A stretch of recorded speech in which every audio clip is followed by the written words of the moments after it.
mga ka-daily, oh. Muntik na magsalpakan kung hindi lang binusinahan.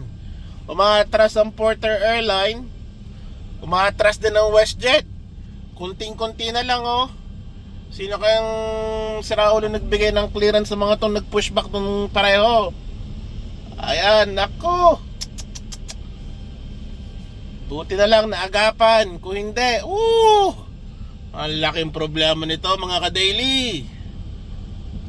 Yan, stuck sila ngayon. Sino kayo? Pero itong porter na nag-pushback kanya, miscommunication between the tower pati ng mga nag-pushback. Hindi nila nakita, hindi nila ano ba yan?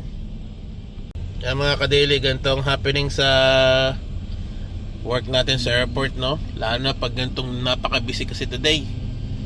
Kitang-kita naman natin. Kunting-kunti na lang magkakabangga na yung likod nila. O yan, pinakunan muna sila ng WestJet na papasukin uli. Ayan, o. Pagbibigyan muna ng WestJet ang porter. Kasi alam ko, porter talaga una nag-pushback Buti na lang talaga naagapan. Saka nag-start na yata ng engine ng porter. Pero investigation yan. So pareho silang babalik ngayon kasi for sure iimbestigahan yan ng kung anong nangyari sa tower. Bakit nagkaganon? Medyo mahaba-habang report yan, guys.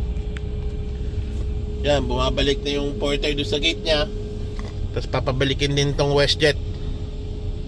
Pero napaka-busy ngayong gabi, guys. Ang daming flight. Yung Philippine Airline delayed, mamaya pang 1:55 ng madaling araw dating. Yan mga ka-daily, may fire truck pa doon.